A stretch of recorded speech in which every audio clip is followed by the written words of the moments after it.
बारे में हमने कल डिस्कस किया था।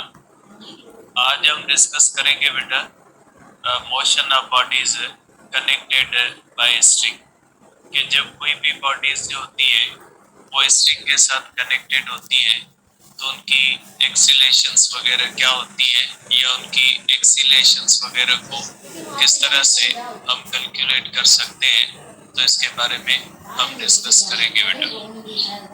तो देखिए बेटा, अब इसके अंदर हमने टेंशन की डेफिनेशन तो पढ़ ली थी कि टेंशन का मकसद होता है वो फोर्स जो किसी भी स्ट्रिंग के अंदर पैदा होती है जब स्ट्रिंग को हम स्ट्रेच करते हैं या स्ट्रिंग के ऊपर कोई फोर्स लगाते हैं जिसकी वजह से वो स्ट्रेच होने की कोशिश करता है, तो उसके अंदर एक रिएक्शन की फोर्स पैदा होती है जिसको हम कहते हैं कि ये टेंशन है बेटा।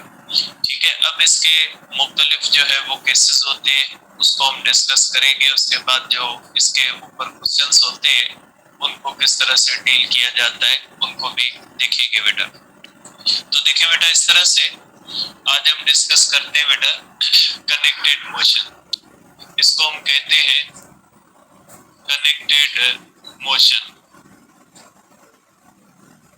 ठीक है, अब कनेक्टेड मोशन के अंदर बेटा सपोज करें अगर इस तरह से हो कि जो है वो बॉडी हैंगिंग है। ठीक है बेटा, इस तरह से अगर कोई भी बॉडी है जो हैंगिंग वर्टिकली है बेटा, बॉडी हैंगिंग वर्टिकली बेटा, सपोज करें कोई भी बॉडी है बेटा वो वर्टिकली इस तरह से हैंग कर रही है, इस तरह से बेटा।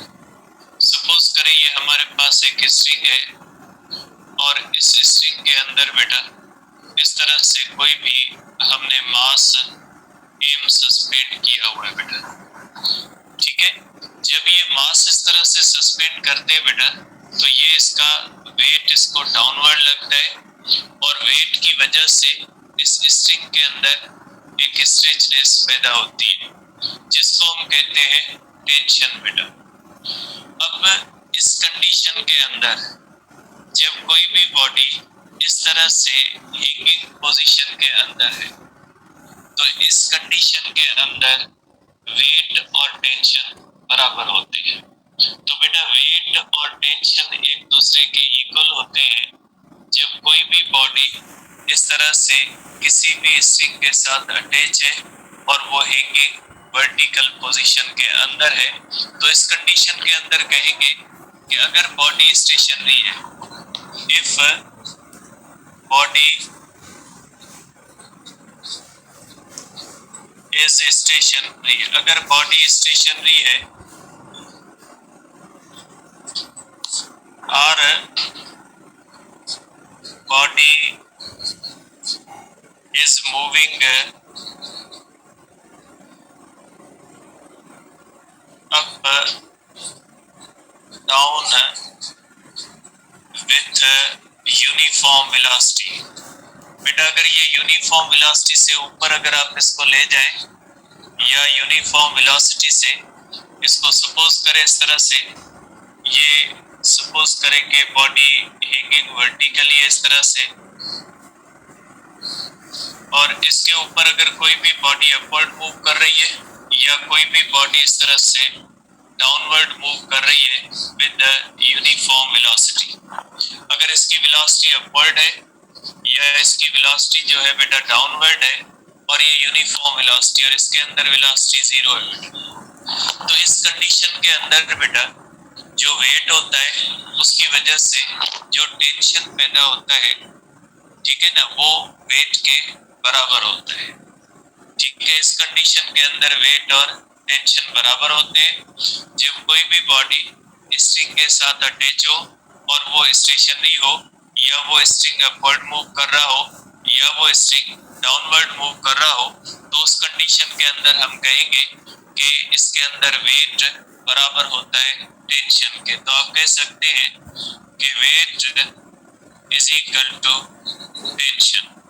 ठीक है, टेंशन को हम लिखते हैं टी से, या आप ये भी कह सकते हैं कि tension is equal to weight is equal to mg। आप इसको इस तरह से लिख सकते हैं बेटा। ठीक है, तो ये हो गया बेटा इसका केस। अब इस टेंशन का डायरेक्शन क्या होता है बेटा?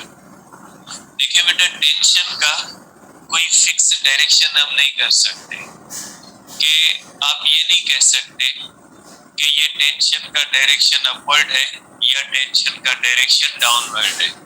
टेंशन का डायरेक्शन डिपेंड करता है उस पॉइंट पे, जिस पॉइंट पे आप उसको चेक कर रहे हो, कि आप किस पॉइंट पे इसको चेक कर रहे हो।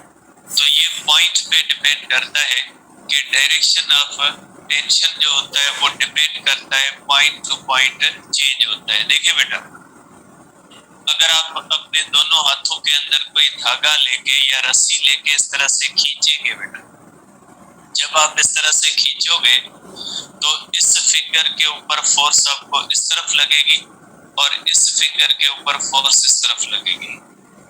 तो बेटा इस पॉइंट पे टेंशन का डायरेक्शन ये होगा और इस हाथ पे टेंशन का डायरेक्शन ये होगा। आप इसको इस तरह से देख सकते हैं बेटा, कि आप देख सकते हैं बेटा ये वेट है, ये वेट जब इस मास को नीचे पुल करेगा तो अगर हम देखेंगे बेटा कि ये यहाँ पे अगर देखेंगे तो इसको नीचे फोर्स लग रही होगी टेंशन की, और यहाँ पे अगर हम देखेंगे तो इसको क्या लग रही होगी, ऊपर लग रही होगी। तो इस कंडीशन के अंदर आप कहोगे कि इस स्ट्रिंग के अंदर टेंशन का डायरेक्शन जो होता है वो किस पे डिपेंड करता है बेटा? वो डिपेंड करता है उस पॉइंट पे, जिस पॉइंट पे हम इसको चेक कर रहे हैं। इस स्ट्रिंग के अंदर हर पॉइंट पे टेंशन का मैग्नीट्यूड जो होता है वो सेम होता है, लेकिन जो टेंशन का डायरेक्शन होता है वो हर पॉइंट पे डिफरेंट होता है। तो आप लिख सकते हैं बेटा कि magnitude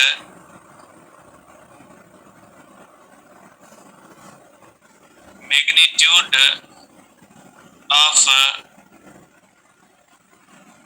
tension in a string is equal at every point, but its direction is determined by position of point। कि किस पॉइंट पे आप इसका टेंशन का डायरेक्शन देखते हो तो उस पॉइंट के ऊपर आप टेंशन का जो है वो डायरेक्शन देखोगे कि टेंशन का डायरेक्शन क्या होता है। तो ये हो गई बेटा पहली चीज इसकी। अब दूसरी हम करते हैं बेटा। अब दूसरा टेंशन का केस ये होता है बेटा कि बॉडीज कनेक्टेड, ठीक है, बॉडीज कनेक्टेड बाय स्ट्रिंग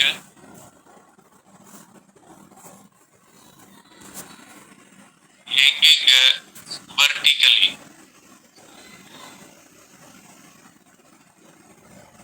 बेटा इस तरह से अगर कोई भी दो बॉडीज हैं वो इस तरह से स्ट्रिंग के साथ कनेक्टेड होते हैं, और अगर वो दोनों या तीन हो या चार हो, कितनी भी हो, अगर वो वर्टिकली हैंगिंग कर रही है।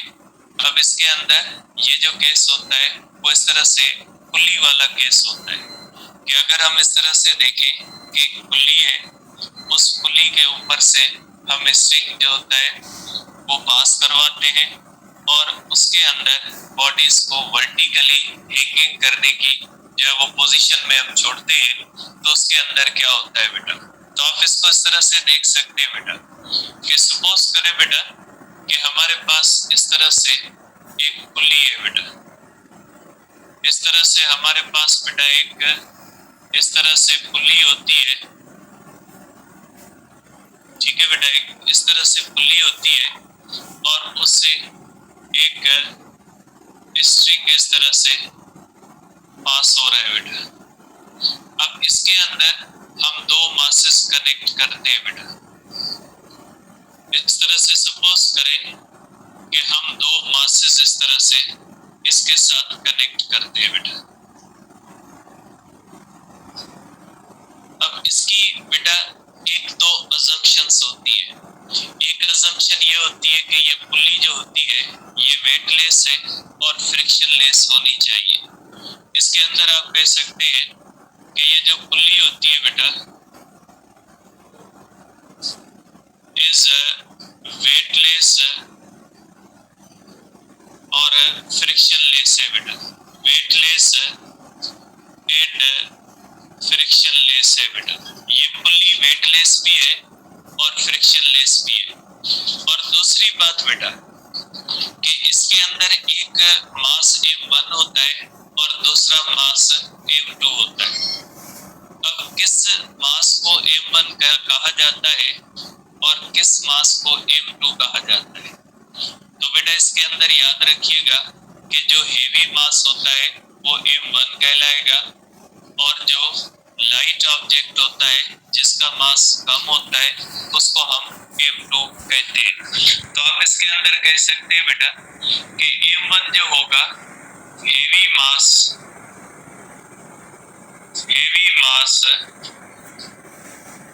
is m1 and light mass is m2 बेटा। ये इसके अंदर फिक्स चीजें होती है बेटा। सपोज करें बेटा कि अगर ये बॉडी है, ये बॉडी अगर हेवी है इसको m1 कह दें, इसको आप m2 कह दें। बाकी ए और बी आप किसी को भी कह सकते हैं, इसको ए कह ले, इसको बी कह ले, या इसको ए कह ले, इसको बी कह ले। ए भी कोई भी हो सकता है, लेकिन m1 और m2 जो होते हैं वो फिक्स होते हैं इसके अंदर। आप इसको कर ले बेटा बॉडी ए और इसको कर ले आप बॉडी बी, इस तरह से, ठीक है। तो बेटा ये दो चीजें हैं जिनका ध्यान रखना है कि हम इसके ऊपर जो भी फार्मूले ड्राइव करेंगे वो फार्मूले उसी सूरत में एप्लीकेबल होंगे जब पुल्ली वेटलेस होगी और फ्रिक्शनलेस होगी। मींस उसके अंदर उसका वेट बहुत ही थोड़ा होगा और उसकी फ्रिक्शन भी जो होगी वो बहुत ही थोड़ी होगी, तो उसके लिए ये इस्तेमाल किए जा सकते हैं। अब इसके ऊपर बेटा दो वेट्स एक्ट कर रहे हैं। अब इसके ऊपर एक वेट होगा बेटा हमारे पास वेट W1 डाउनवर्ड है और वेट W2 भी डाउनवर्ड है। इन दोनों वेट्स की वजह से बेटा ये वेट भी डाउनवर्ड है, ये वेट भी डाउनवर्ड है। दोनों की वजह से बेटा इसके अंदर टेंशन पैदा होगा बेटा। इसके अंदर आप कह ले कि यहाँ पे टेंशन इस तरह से है और इसके अंदर आप कह ले कि ये टेंशन इस तरह से है, ठीक है बेटा। इसके अंदर टेंशन पैदा होता है, दोनों की वजह से टेंशन होता है। अब अगर आप इसके बॉडी के ऊपर देखिए तो इस बॉडी के ऊपर जो फोर्सेस लग रही है वो दो फोर्सेस लग रही है। वेट डाउनवर्ड है, टेंशन अपवर्ड है, ठीक है। अब हमने इन दोनों के इस बॉडी के ऊपर भी ऐसे ही है, इसके ऊपर भी वेट लग रहा है, टेंशन लग रहा है। जाहिर सी बात है एक बॉडी हेवी होगी और एक बॉडी लाइट है। हम पढ़ रहे हैं न्यूटन के लॉस को, ये न्यूटन के लॉ का हिस्सा है, ठीक है। आप ये नहीं समझिएगा कि ये न्यूटन के लॉ से कोई अलग टॉपिक है, ये न्यूटन के लॉ का हिस्सा ही है जिसके अंदर आपको ये बताया गया है कि जब दो बॉडीज आपस में कनेक्टेड होती है तो उनकी एक्सीलरेशन कैसे कैलकुलेट की जाती है। ये कोई नई चीज नहीं है, ये न्यूटन के सेकंड लॉ का हिस्सा है कि ये सेकंड लॉ का एक स्पेशल केस है कि सेकंड लॉ कहता है जब आप नेट फोर्स लगाओगे तो एक्सीलरेशन पैदा होगी। तो इसमें आपको बताया गया है कि जब इस तरह से बॉडीज एक दूसरे के साथ कनेक्टेड होती है तो उनके अंदर जो एक्सीलरेशन पैदा होती है वो किस तरह से कैलकुलेट की जाती है। तो बेटा देखें, अब हम ये देखेंगे कि इसके अंदर एक्सीलरेशन कितनी पैदा होती है या इसके अंदर एक्सीलरेशन हम कैसे कैलकुलेट करेंगे बेटा, ठीक है। तो आप इसको सेंस में देखेंगे बेटा। देखें इसके ऊपर दो फोर्सेस लग रही है, इसके ऊपर भी दो फोर्सेस लग रही है। तो आप नेट फोर्स को कैलकुलेट करोगे बेटा। आप यहाँ पे कैलकुलेट करोगे कि force net force acting on body A बेटा, बॉडी ए के ऊपर नेट फोर्स कितनी एक्ट कर रही है बेटा? जाहिर सी बात है बेटा, ये जो है ये बड़ा मास है तो ये नीचे एक्सीलेट करेगा, और ये छोटा मास है तो ऊपर एक्सीलेट करेगा। बेटा लॉजिकल बात है कि एक साइड पे वेट ज्यादा है तो ये नीचे एक्सीलेट करेगा, और दूसरी साइड पे अगर वेट कम है तो ये साइड ऊपर एक्सीलेट करेगी। तो आप कहोगे कि दोनों के अंदर एक्सीलेशन पैदा होगी इस तरह से, इसके अंदर एक्सीलेशन ये पैदा होगी और इसके अंदर एक्सीलेशन ये पैदा होगी। दोनों बॉडीज कनेक्टेड है, दोनों के अंदर सेम एक्सीलेशन पैदा होगी, क्योंकि बेटा मैंने आपको बताया था न्यूटन के लॉ के अंदर कि जब दोनों बॉडीज आपस में कनेक्टेड होती है तो ये एक सिंगल बॉडी कंसीडर की जाती है। तो नेट फोर्स हो जाएगी बेटा इसके अंदर, नेट फोर्स हो जाएगी is equal to weight minus tension. बेटा मैं इसको लंबा नहीं कर रहा इक्वेशंस को, वेट बड़ा है टेंशन छोटा है, तो जाहिर सी बात है अगर ये नीचे एक्सीलेट करता है, नीचे एक्सीलेट करेगा मींस नेट फोर्स नीचे की तरफ है, नीचे की तरफ बड़ी फोर्स है और ऊपर की तरफ छोटी फोर्स है, मींस वेट बड़ा है और टेंशन क्या है बेटा छोटा है। तो आप इसको कर सकते हैं बेटा m1g माइनस टेंशन।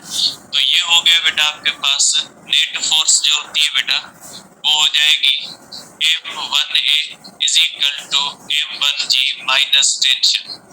बेटा ये हो जाएगी इक्वेशन 1 बेटा। मैं सिर्फ एक इक्वेशन को ड्राइव करता हूँ, बाकी केसेस की इक्वेशंस को ड्राइव नहीं करूंगा, ताकि आपको बेसिक प्रोसेस पता चले कि आप इक्वेशन को कैसे ड्राइव करोगे। तो ये हो गई बेटा आपके पास इक्वेशन 1 बेटा। अब आप देखोगे net force acting on body B बेटा, net acting on body B बेटा, एक्टिंग ऑन बॉडी बी बेटा।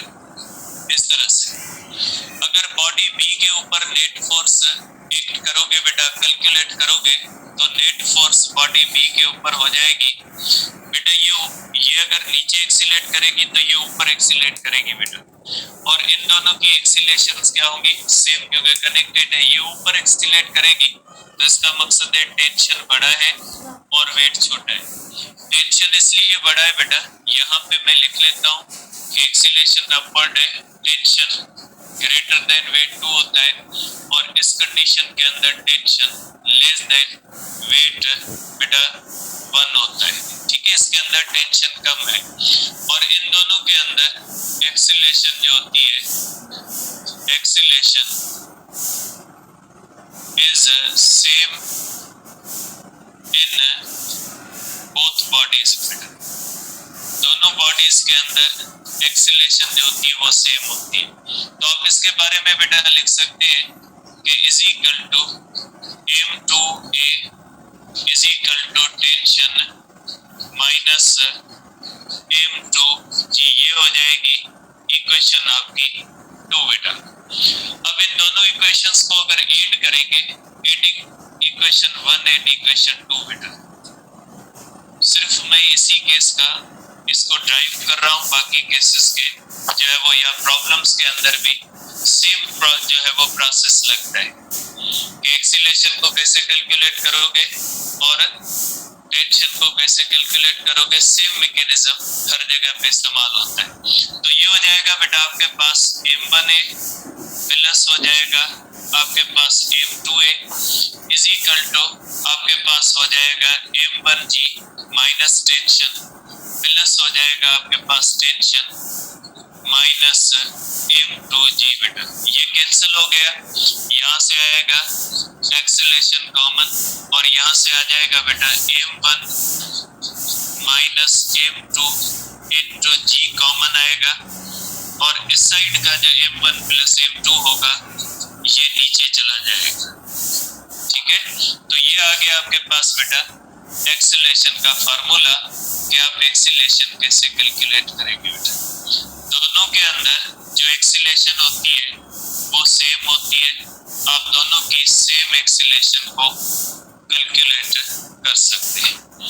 तो ये हो गई आपके पास एक्सेल। इसमें याद रखिएगा कि कभी भी डिनोमिनेटर के अंदर माइनस वाला फैक्टर नहीं आएगा, क्योंकि डिनोमिनेटर के अंदर माइनस का फैक्टर आएगा तो जब दोनों मासेस इक्वल होंगे तो यहाँ पे जीरो हो जाएगा और फिर ये चीजें इंफिनिटी तक चली जाएंगी, तो एक्सीलेशन इनफिनाइट नहीं हो सकती। इसलिए डिनोमिनेटर के अंदर कभी भी इस तरह से जो है वो माइनस का फैक्टर नहीं आएगा बेटा। ठीक है, अब अगर हम इस तरह से करते हैं बेटा कि अगर बेटा इस तरह से इक्वेशंस को आपस में डिवाइड करें बेटा,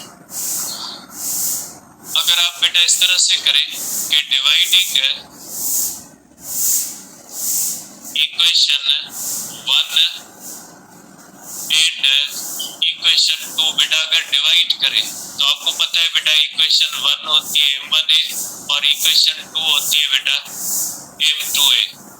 ये हो जाती है बेटा m1g माइनस टेंशन, ये हो जाती है टेंशन माइनस m2g। इस तरह से इक्वेशन होती है बेटा। ये जाएगा बेटा a में by cross multiplication m1t minus m1 m2g by cross multiplication m1 m2g minus m2t बेटा। इस साइड पे आएगा बेटा टेंशन निकलेगा कॉमन, m1 प्लस m2 बचेगा, उस साइड पे जाएगा बेटा m1 m2 इंटू जी होगा बेटा।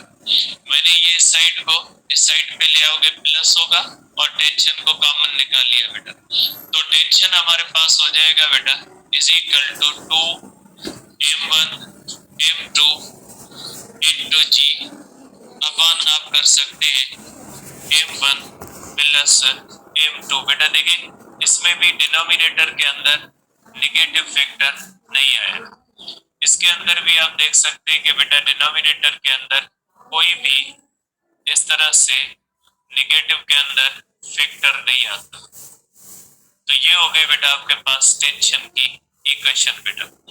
अब इसके हम करते हैं बेटा कि स्पेशल केसेस कैसे होते हैं। देखिए बेटा पहला स्पेशल केस है कि अगर दोनों मासेस एक दूसरे के बराबर होते हैं बेटा, कि अगर इस तरह से बेटा पुली के ऊपर दोनों मासेस जब पास करें तो दोनों मासेस m1 और m2 अगर इक्वल हो बेटा, अगर दोनों मासेस इक्वल होंगे जाहिर सी बात है एक्सीलरेशन क्या हो जाएगी बेटा, एक्सीलरेशन जीरो हो जाएगी, क्योंकि दोनों बॉडीज जब इक्वल होती है तो एक्सीलरेशन बेटा जीरो होगी। ये एक्सीलरेशन का फार्मूला है बेटा, ये एक्सीलरेशन का फार्मूला है। इसके अंदर अगर इसकी वैल्यूज को पुट करें बेटा तो इसकी वैल्यूज को आप पुट कर ले यहाँ पे कि एक्सीलरेशन हो जाएगी is equal to m minus m into G upon m plus m is equal to zero हो जाएगा बेटा। और अगर टेंशन आप कैलकुलेट करोगे तो टेंशन हो जाएगा बेटा 2 m स्क्वायर g अपॉन हो जाएगा 2 m बेटा, m प्लस m हो जाएगा बेटा। ठीक है 2m हो जाएगा, 2 गया 2 में एक गया इसमें इज इक्वल टू बेटा mg। ठीक है, तो आप इस तरह से कह सकते हैं कि tension is equal to mg। m means weight of either body, क्या आप इस तरह से कह सकते हैं कि tension is equal to weight of either body बेटा, किसी भी एक बॉडी के वेट के बराबर होगा। ठीक है, दोनों के बराबर नहीं होगा, टेंशन जो होगा वो किसी भी एक बॉडी के वेट के बराबर होगा। ठीक है, तो आप इसको इस सेंस में देख सकते हैं। आप इसको इस तरह भी लिख सकते हैं बेटा कि अगर ऐसे हो कि अगर आपको कहा जाए कि mass m1 is equal to twice of mass m2। ठीक है बेटा, तो अगर ये कहा जाए कि जो बॉडी m1 है इसका मास जो होता है बेटा ये बॉडी 2 से ट्वाइस है, तो इसके अंदर क्या होगा बेटा, इसका एक सोल्यूशन ये होगा बेटा इसके दो सॉल्यूशंस होते हैं, दो तरह से आप इसके जवाब लिख सकते हैं। इसके अंदर आप एक्सीलेशन इस तरह से ले सकते हैं, बेटा इज इक्वल टू m1 की जगह पे आप 2m लिख दें बेटा, आप इस तरह से लिख दें 2m2 माइनस m2, मीन्स आपने किसकी वैल्यू को रिप्लेस किया है, m1 की वैल्यू को रिप्लेस किया है। मैं यहाँ पे लिख देता हूँ रिप्लेस m1 बाय m2, बेटा मैंने m1 की जगह पे m2 लिख दिया, अपान हो जाएगा बेटा m1 प्लस m2, बेटा m1 की जगह पे 2m2 प्लस m2 इंटू हो जाएगा जी, बेटा आप इस तरह से कर सकते हैं। तो बेटा ये हो जाएगा आपके पास एक्सेलरेशन इज इक्वल टू, बाकी क्या बचेगा बेटा m2g अपान बचेगा बेटा यहाँ पे हमारे पास 3m2 होगा, बेटा ये कैंसिल हो जाएगा, इज इक्वल टू g अपान 3, बेटा g अपान 3 हो जाएगा 9.8 अपान 3 हो जाएगा, तो एक्सीलेशन हो जाएगी बेटा 3.26 मीटर पर सेकंड स्क्वायर बेटा। अगर तो इनके अंदर बेटा इतनी एक्सीलेशन आ जाएगी, ठीक है। और इसी तरह से बेटा आप टेंशन को भी कैलकुलेट कर सकते हैं रिप्लेस करके इसके साथ। बेटा टेंशन का फार्मूला क्या होता है बेटा, टेंशन का फार्मूला होता है m1 को रिप्लेस करें बेटा 2m1 हो जाएगा बेटा 2m2 इंटू m2 अपान हो जाएगा बेटा हमारे पास 3m2 इंटू जी। तो टेंशन को भी आप कर सकते हैं बेटा 4m2 square upon 3m2 into जी, बेटा कैंसिल हो गया 4/3 ऑफ m2g, बेटा आप कर सकते हैं कि tension is equal to 4/3 weight of the second body बेटा, क्योंकि इसके अंदर m2 आ गया है तो आप क्या करोगे 4/3 of the wait of the second body के बराबर आ जाएगा। इस तरह से बेटा आप इसको सॉल्यूशन 2 में भी ले जा सकते हैं। बेटा इसका सेकंड सॉल्यूशन होगा, सेकंड सॉल्यूशन के अंदर आप करेंगे रिप्लेस m2 बाय m1 बेटा, ठीक है। ये हो जाएगा बेटा, आपको पता है बुनियादी इक्वेशन है m1 is equal to 2m2, तो यहां से ये हो जाएगा बेटा m2 is equal to half of m1 बेटा। जाहिर सी बात है अगर m1 m2 से डबल है तो m2 m1 का हाफ होगा, सिंपल सी बात है। तो इसके अंदर अगर आप एक्सीलेशन करोगे बेटा तो इसके अंदर एक्सीलेशन हो जाएगी बेटा m1 माइनस m2 बेटा, ये हो जाएगा m1 अपान 2 और ये हो जाएगा बेटा m1 प्लस m1 अपान 2 इंटू हो जाएगा बेटा जी। इस तरह से आप लिखोगे, इसको भी सॉल्व कर सकते हैं बेटा आप इसी तरह से। ये हो जाएगा बेटा आपके पास 2 और ये हो जाएगा बेटा m1 अपान 2 बेटा यहाँ पे बचेगा और यहाँ पे हो जाएगा बेटा 3m1 अपान 2 इंटू जी बेटा। इस तरह से आप कर सकते हैं बेटा। तो देखिए बेटा दोनों कंडीशन के अंदर तो 2 में गया m1 इज इक्वल टू बेटा g अपान 3 होगा इज इक्वल टू 9.8 अपान 3, इसके अंदर भी एक्सीलरेशन वही आएगी बेटा 3.26 मीटर पर सेकंड स्क्वायर। दोनों कंडीशन के अंदर बेटा एक्सीलरेशन सेम आती है, लेकिन दोनों कंडीशन के अंदर टेंशन डिफरेंट आएगा, क्योंकि बेटा एक्सीलरेशन तो वही आनी है जो m1 के अंदर आनी है वही m2 के अंदर आनी है, तो एक्सीलरेशन बेटा सेम तरह से आनी है, इक्वल आनी है। टेंशन के अंदर फर्क आएगा। टेंशन को कैलकुलेट करें बेटा, टेंशन देखिए कितना आता है। टेंशन की इक्वेशन है बेटा आपके पास 2m1 m2 बेटा, ये हो जाएगा 2 M1 रिप्लेस आप किसको कर रहे हो बेटा, रिप्लेस कर रहे हैं M2 को, तो ये हो जाएगा M1 अपॉन 2, अपान आप करोगे बेटा M1 plus M2, M1 plus बेटा M1 अपॉन 2 इंटू आप करोगे बेटा G, तो ये आ जाएगा बेटा 2 गया 2 में, ये हो जाएगा बेटा आपके पास M1 स्क्वायर अपॉन बेटा ये हो जाएगा बेटा 3M1 अपॉन 2 इंटू G बेटा, M1 गया M1 में बेटा, ये हो जाएगा बेटा 2 अपॉन 3M1G बेटा, तो टेंशन कितना आ जाएगा बेटा 2/3 of weight of the one first body बेटा। टेंशन में फर्क आता है बेटा, क्योंकि टेंशन फोर्स है, एक 2 के हिसाब से है, दूसरी 1 के हिसाब से, तो इस तरह से आंसर्स के अंदर डिफरेंस हो सकता है। एक्सीलरेशन के आंसर में नहीं होगा, लेकिन टेंशन का जो आंसर होगा उसके अंदर फर्क होगा बेटा। अब इसका सेकंड केस हम डिस्कस करते हैं बेटा, जो आपके पास दिया गया है बेटा, केस का केस 2 हम लेते हैं बेटा। 3 केस के हिसाब से बेटा, one body moves horizontally, other body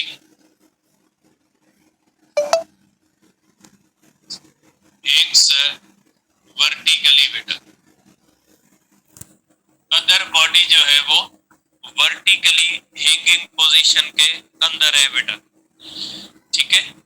आप इसको इस तरह से देखेंगे बेटा कि सपोज करें बेटा इस तरह से बेटा हमारे पास कोई भी टेबल है, उसके ऊपर इस तरह से बेटा हमने एक पुल्ली लगाई हुई है इस तरह से, और एक बॉडी बेटा इस तरह से हमारे पास इस टेबल के ऊपर है बेटा, और एक बॉडी इस तरह से बेटा हैंगिंग वर्टिकली है बेटा, ठीक है, इस तरह से बेटा। अब इसके अंदर भी कुछ अजम्पशंस है, इसके अंदर भी उसी तरह से अजम्पशंस है जिस तरह से हमने फर्स्ट के अंदर देखा था बेटा। इसकी अजम्पशंस कौन सी है बेटा, कि बेटा टेबल इज फ्रिक्शनलेस बेटा, टेबल जो होती है बेटा वो फ्रिक्शनलेस है, कि यहां से आप कह सकते हैं कि बेटा यहाँ पे फ्रिक्शन जो होती है वो 0 होती है बेटा, इस तरह से। इसको कर ले आप ए बॉडी, इसको कर ले आप बॉडी बी बेटा। अब देखिए बेटा टेबल फ्रिक्शनलेस है इसके अंदर, अब इसके अंदर आप देखें बेटा कि इनके ऊपर फोर्सेस कितनी लग रही है बेटा।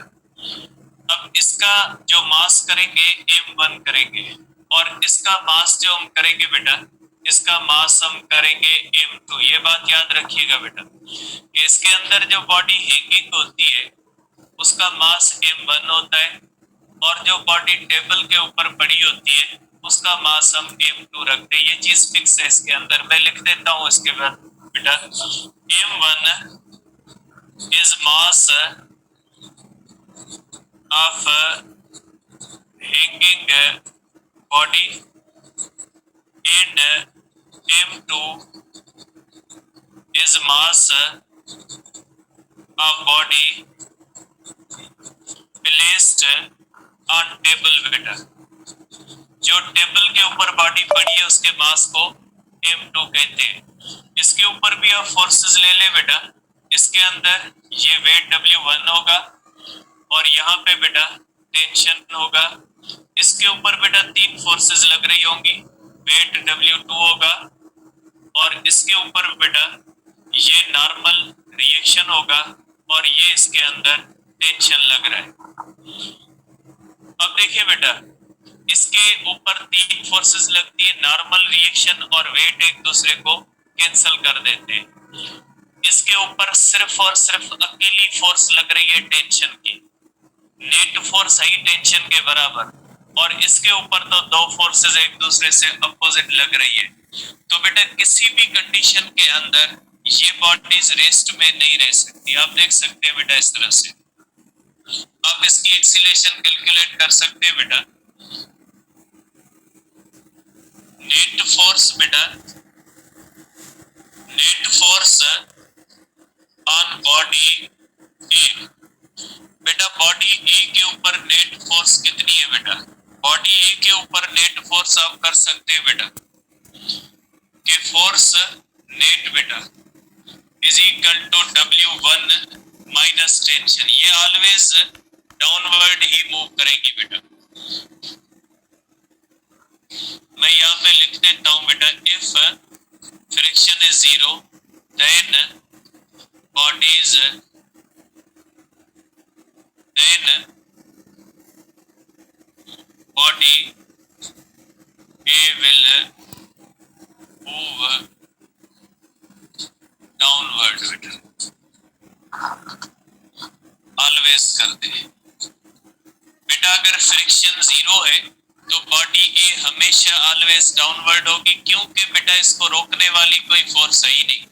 इसलिए बॉडी ए का मास कम है ज्यादा है कोई फर्क नहीं पड़ता, भले ये 100 किलोग्राम की हो ये 1 किलोग्राम की हो, ये इसको नीचे मूव करेगी, इसको खींच लेगी, क्योंकि 1 किलोग्राम का टेंशन इसके ऊपर लग रहा होगा और इस टेंशन को बैलेंस करने के लिए कोई चीज है ही नहीं। इसलिए इसके अंदर कोई फर्क इस बात का नहीं पड़ता कि दोनों के मासेस इक्वल है या बॉडी बी का मास बहुत ज्यादा है, कोई फर्क नहीं पड़ता बेटा इसके अंदर। तो आप इसकी इक्वेशन को ले सकते हैं बेटा, m1 is equal to m1g minus tension, equation 1 बेटा। If net on body B बेटा, नेट फोर्स जो होती है बेटा वो बॉडी बी के ऊपर कितनी है बेटा? बॉडी बी के ऊपर weight is equal to normal reaction, weight minus normal reaction बराबर होंगे जीरो के, और नेट फोर्स सिर्फ और सिर्फ इसके ऊपर लग रही होगी टेंशन।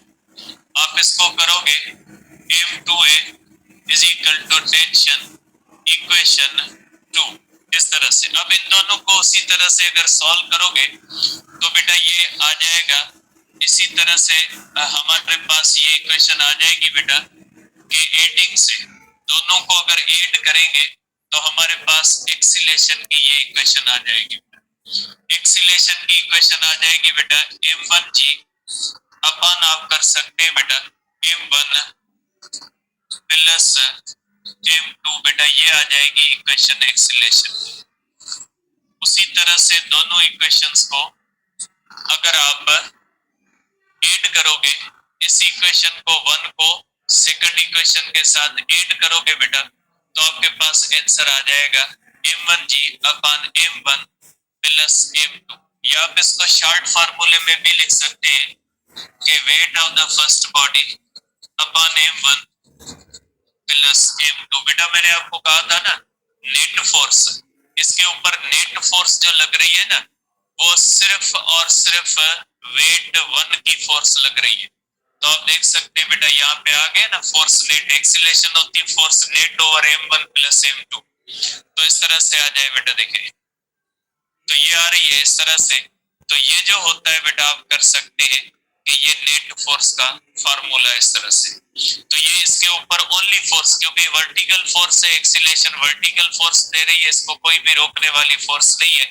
आप यहाँ से देख सकते हैं इसके अंदर। अब अगर आप टेंशन के लिए करोगे बेटा तो टेंशन के लिए इसी एक्सीलेशन की वैल्यू बेटा यहाँ पे पुट कर दे तो टेंशन हो जाएगा बेटा is equal to m1 m2g अपन हो जाएगा m1 प्लस m2 बेटा। ये आ जाएगा आपके पास फार्मूला टेंशन का। इसी तरह से बेटा आप इसके क्वेश्चन कर सकते हैं जिस तरह से मैंने केस 1 के किए। मैं इसमें सिर्फ एक केस करता हूं बेटा, मैं सिर्फ एक केस करता हूं, बाकी आप कर सकते हैं। स्पेशल केस में करता हूं बेटा और इसके अंदर दोनों के मासेस मैं बराबर रखता हूं। बेटा देखिए उस केस के अंदर तो एक्सीलेशन जीरो थी, इस केस के अंदर एक्सीलेशन जीरो नहीं होगी। एक्सीलेशन हो जाएगी बेटा जब दोनों मासेस इक्वल है, तो ये हो जाएगी बेटा mg अपॉन 2m बेटा हो जाएगा, क्योंकि दोनों का मास इक्वल है, इसका भी m है, दोनों का m है, अपॉन 2m होगा, तो ये हो जाएगी बेटा g अपॉन 2 9.8 अपॉन 2, तो एक्सीलेशन हो जाएगी 4.9 मीटर पर सेकंड स्क्वायर। इस तरह से आप कर सकते हैं acceleration is equal to 4.9 metre पर सेकंड स्क्वायर हो जाएगी। ये बॉडीज रेस्ट में नहीं रहेंगी, अगर इनका मास जो होता है वो इक्वल भी हो जाए तो भी ये रेस्ट में नहीं रहेंगे। अब बेटा मैंने आपको कहा था न्यूटन का लॉ क्या कहता है बेटा, न्यूटन का लॉ कहता है कि एक्सीलेशन आप किसी भी केस के अंदर बेटा एक्सीलेशन जो होती है वो किसके बराबर होती है बेटा, न्यूटन के लॉ के मुताबिक किसी भी केस के अंदर एक्सीलेशन जो होती है बेटा, एक्सीलेशन होती है फोर्स नेट अपॉन मास बेटा। एक्सीलेशन जो होती है मास टोटल बेटा, मास टोटल बेटा। यहाँ पे कनेक्टेड बॉडीज है बेटा, दो बॉडीज है। आप देखिए बेटा इसके ऊपर बेटा देखिए फोर्स सिर्फ एक ही वेट वाली लग रही है, इस वेट को तो इसने बराबर कर दिया। ये टेंशन कोई एक्सीलेटिंग वाली फोर्स नहीं बेटा, टेंशन रिएक्शन है बेटा, टेंशन रिएक्शन है। टेंशन को आप नेट फोर्स के अंदर इस तरह से नहीं कहोगे कि देखिए यहाँ पे टेंशन भी पैदा हो रहा वेट से माइनस करे, नहीं ऐसे नहीं करोगे यहाँ पे, क्योंकि यहाँ पे दो वेट एक्ट कर रहे हैं, एक वेट W1 है, वेट 2 है, वेट 2 तो बैलेंस हो